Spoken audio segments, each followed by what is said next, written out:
Hello and welcome to Mona English Café.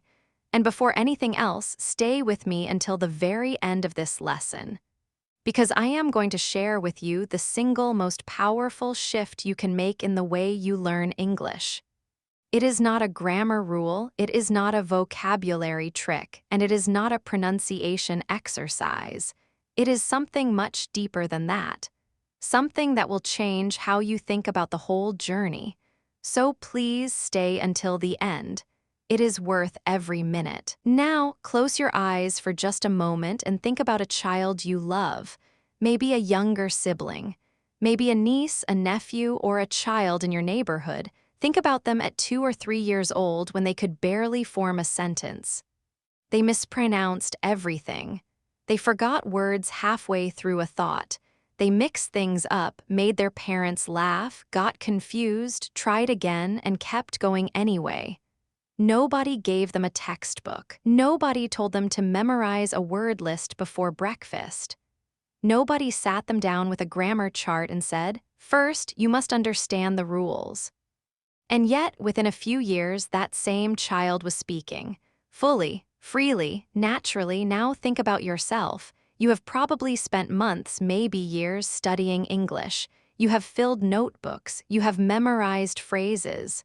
You have done grammar exercises, taken tests, watched videos, downloaded apps, and repeated word lists until the words stopped feeling like words at all. You have worked hard. Nobody can say you have not tried. But when you are standing in front of someone who speaks English, when the moment arrives to actually open your mouth and speak, something happens. The words you studied disappear. The grammar rules you memorized suddenly feel too heavy to carry. You hear yourself hesitating, translating word by word inside your head, and the conversation moves on without you. That gap between everything you have studied and what you can actually say is one of the most discouraging feelings in language learning. And I want you to know something important. That gap is not your fault. It is not a sign that you lack talent. It is not a sign that you are too old or that English is simply too hard for you. It is a sign that the method you have been using was never designed to produce natural speech. It was designed to produce test scores. And test scores and natural fluency are not the same thing. Today, I want to offer you something different. I want to show you how to stop studying English the hard way and start learning it the natural way. The way children do it. The way every fluent speaker in the world, no matter how they got there, ultimately had to do it. And if you commit to even part of what we talk about today, you will feel the difference within days. Not years, days. Let us start at the beginning, because the beginning is where most adult learners make their very first wrong turn. Most people begin learning English as a system. They learn grammar rules first, then vocabulary, then phrases, then pronunciation in a neat and orderly sequence. It makes sense logically. You would not try to cook a meal without knowing the recipe, would you? So why would you try to speak a language without knowing the rules? Here is why: because language is not a recipe. Language is not a system that you understand and then execute. Language is a living thing that you experience and then absorb.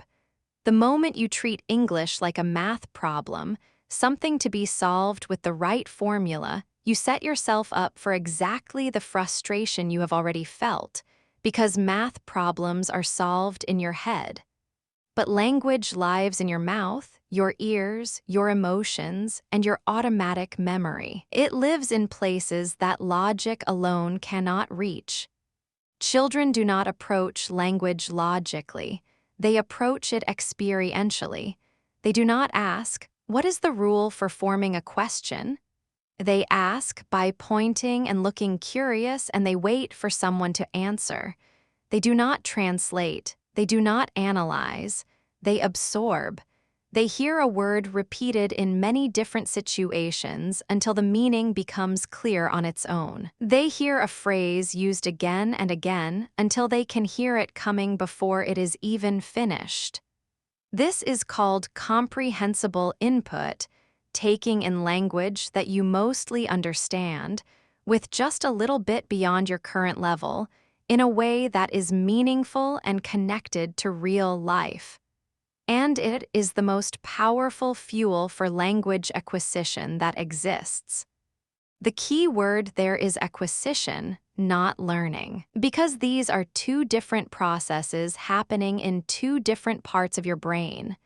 When you learn English, consciously, deliberately, with rules and lists, you are using your declarative memory. This is the part of your brain that stores facts. It is useful for passing exams. But when you speak in real time, your brain does not have the luxury of searching through stored facts. Real conversation happens too fast for that. What your brain reaches for in a real conversation is procedural memory, the deep, automatic, almost unconscious knowledge that tells your mouth what to say before your mind has time to think. This is the memory that native speakers use. This is the memory that fluent speakers use. And here is the critical point. Declarative memory does not automatically become procedural memory just because you study harder. It becomes procedural memory through repeated, meaningful experience with the language over time. In short, you cannot think your way to fluency, you have to live your way there. So what does it actually look like to learn English like a child, as an adult, with a job, a family, responsibilities, and maybe only 30 minutes a day to dedicate to this? Let me walk you through it, step by step. The first thing you need to do is change your relationship with listening. Not your strategy for listening, your relationship with it. Most adult learners treat listening as a way to test themselves. They listen to something in English, they count how many words they understand, and they judge themselves based on that number. If they understand everything, they feel good. If they missed half of it, they feel discouraged. But that is not how a child listens. A child listens to understand the situation, not to score themselves.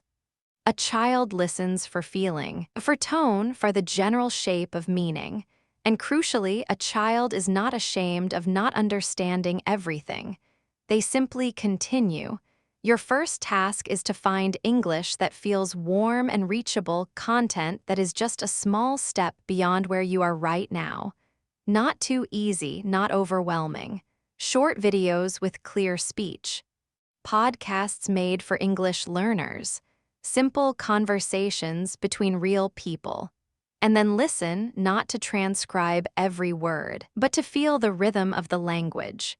Feel where sentences speed up and slow down. Feel where stress falls. Feel where a speaker pauses for effect. Feel the music of it. Because English has music, and until your ear is comfortable with that music, your speech will always feel slightly off, like someone playing a melody in the wrong key.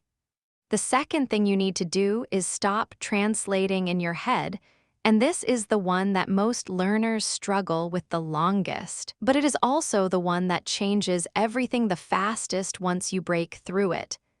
When you translate in your head, you are doing something exhausting. You are thinking in your own language, converting that thought into English structure, searching for the right words, putting them in order, checking the grammar, and then producing the sentence. That process might take 5 or 10 seconds. In a real conversation, 5 to 10 seconds is an eternity. By the time you finish that internal translation, the moment has passed, the conversation has moved on, and you feel more discouraged than before. Children never translate. They have no other language to translate from. Every English word they hear goes directly into their mind as an experience, an image, a feeling. The word rain does not mean the translation of rain in their mother tongue. It means the gray sky, the sound on the window, the smell of wet pavement, the feeling of staying inside. The word is the thing, not a code for the thing. You can rebuild this relationship with English words even as an adult, but it requires deliberate practice. When you learn a new word, do not write its translation next to it. Instead, draw a small picture. Find a photo. Connect it to a memory. Say it in a sentence about something real in your own life. I am thirsty, and you actually are thirsty right now as you say it. It is raining, and you look out the window and it is. I feel nervous, and you actually feel that way about something. Connect English words to real experiences and real feelings, and your brain will start to store them where they belong, not in your translation dictionary, but in your living vocabulary, the words that come out automatically when you need them. The third thing you need to do is learn English in chunks, not in individual words. This is one of the most important and most overlooked ideas in natural language learning. Every language has fixed expressions, phrases that are used together so often that fluent speakers do not build them word by word. They produce them as single units of meaning. How are you doing? Is not four separate words assembled by grammar rules. For a fluent speaker, it is one unit. I was wondering if is one unit. It depends on is one unit. To be honest with you, is one unit. Give me a second is one unit. Children acquire language in exactly this way, in chunks that they hear repeatedly in context, until they can produce those chunks automatically without thinking about any individual word inside them. Adult learners who try to build every sentence from scratch, word by word, rule by rule, will always speak more slowly and more hesitantly than those who have absorbed a bank of ready-made phrases that they can reach for instantly. Think about your own language. When someone asks how your day was, you do not construct your answer from the ground up. You reach for familiar expressions. You say what you have said 100 times before in 100 similar conversations. English fluency works the same way, and you can begin building that bank of familiar English chunks today, starting with the most common phrases in the most common situations of your daily life. The fourth thing you need to do is speak before you feel ready. Read that again, because every part of you that has been trained to be careful and correct will push back against it. Speak before you feel ready, not after you have memorized enough, not once your grammar is perfect, not when you are confident. Now, at this level, with these words, in this imperfect, unfinished, beautiful way. Here is what happens when you wait to feel ready. You never feel ready, because readiness does not come from studying more, it comes from speaking. Each time you open your mouth in English, even badly, your brain gets data it cannot get any other way. It learns what worked and what did not. It registers the gap between what you wanted to say and what came out, and it quietly starts working to close that gap. Each conversation, even a short one, even an awkward one, builds a little more of the automatic, procedural fluency that no textbook can give you. The only way to become a speaker is to speak, and the only time you can start is now. One thing that stops people from speaking is the fear of making mistakes. And this fear is so deeply embedded in adult learners that it needs its own moment of attention. Adults have a very different relationship with mistakes than children do. A child makes a mistake, the adult around them gently models the correct version, and the child moves on without a second thought. The mistake did not damage their identity. It did not make them feel stupid. It was simply part of the process, as natural as stumbling when you are learning to walk. Adults carry a much heavier weight. A mistake in a second language can feel like a public failure. It can feel like exposure, like everyone now knows that you do not belong in this language. And so instead of speaking and making mistakes and learning from them, many adult learners stay quiet, study more privately, and wait for a perfect fluency that never comes because perfect fluency only comes from imperfect practice. What I want you to do is change what a mistake means to you. A mistake is not failure. A mistake is evidence that you are operating at the edge of your current ability, and the edge is exactly where growth happens. A mistake is your brain saying, "I tried, now let me learn." Every great speaker of English as a second language went through a long period of making mistakes in public, feeling embarrassed, recovering, and continuing anyway. That period of awkward, imperfect, brave speaking is not an obstacle on the way to fluency. It is fluency being built right in front of your eyes. The fifth thing to understand is the role of enjoyment, and this one matters far more than most people think. When a child is learning their language, they are not doing it as a task. They are doing it because they want things. They want to ask for food, to play, to understand a story, to make a friend laugh, to ask a question that has been burning inside them. Language is always in service of something they genuinely care about, and that emotional investment, that wanting, is what drives the brain to absorb language so quickly and so deeply. For many adult learners, English has lost that emotional charge. It has become a chore. Another thing on the to-do list, alongside work emails and grocery shopping. And when a language feels like a chore, your brain treats it like one, doing the minimum required and filing it away in short-term memory, ready to be forgotten by next week. The fix is to find English in the parts of your life that already matter to you. If you love cooking, watch English cooking videos not to study, but because you want to cook something delicious. If you love sport, follow your favorite team through English commentary, English news, English podcasts. If you love to travel, read in English about places you dream of visiting. If you love music, pay attention to the words in the English songs you already listen to. When language is wrapped around something you genuinely care about, your brain stops treating it as information to memorize. It starts treating it as experience to absorb, and that is a completely different kind of learning, one that goes deeper, lasts longer, and feels nothing like studying. Now, I promised you at the start of this lesson that I would share something that most English teachers never tell you, the single most powerful shift you can make.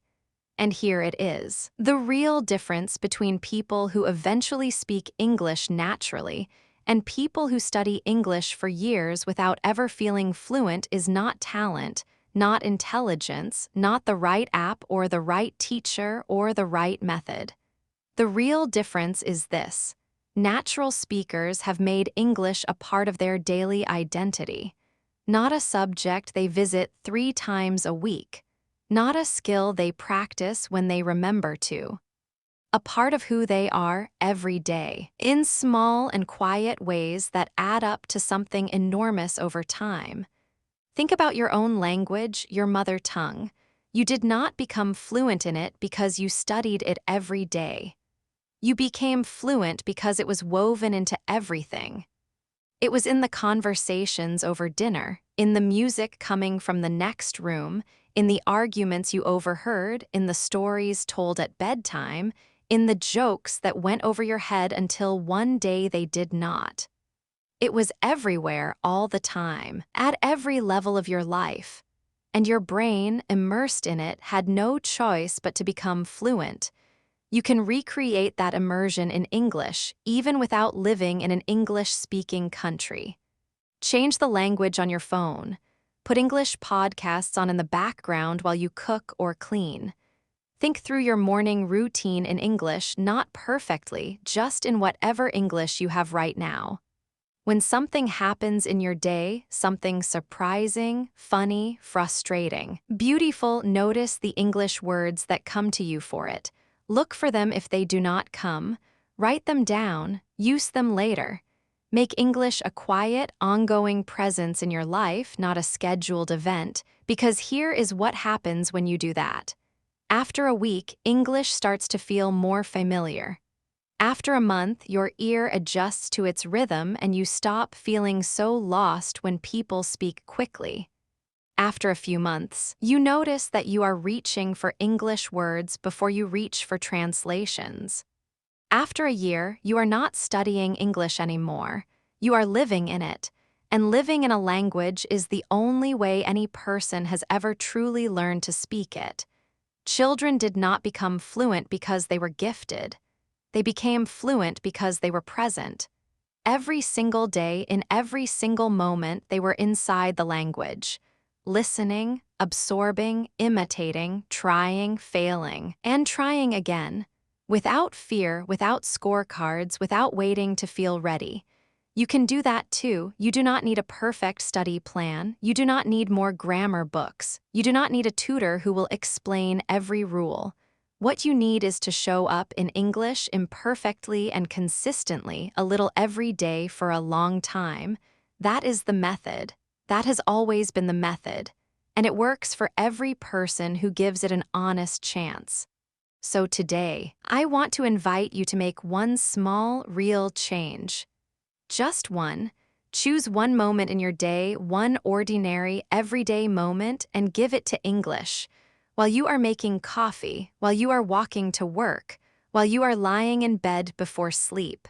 Let that moment belong to English. No pressure, no test, no judgment. Just you and the language getting a little more comfortable with each other, one day at a time. Because fluency is not a destination you arrive at after enough studying. It is a relationship you build through enough living. And every small choice you make to be present in English, every podcast you listen to, every sentence you attempt, every phrase you try out even when it comes out wrong, is another day in that relationship. Another layer of something real and lasting being built inside you. It begins the same way it began for every child who ever learned to speak. Not with a textbook, not with a rule, but with a moment of simply being there, inside the language, open and willing and beautifully, productively imperfect. That moment can be right now. Thank you so much for spending this time with me at Mona English Café. If something in what we talked about today shifted something in the way you see your English journey, please share it with someone who needs to hear it. And I will see you in the next one where we keep building your English, one honest, natural moment at a time. If this lesson helped you today, please subscribe to Mona English Café and turn on the bell so you never miss your daily English dose. If you enjoyed this video, give it a like so I know you want more lessons like this, and leave a comment below telling me what English topic, real-life situation, or speaking struggle you want Mona to talk about next. Your idea could become the next video. Keep going, keep practicing, and remember, your English can grow step by step. See you in the next lesson.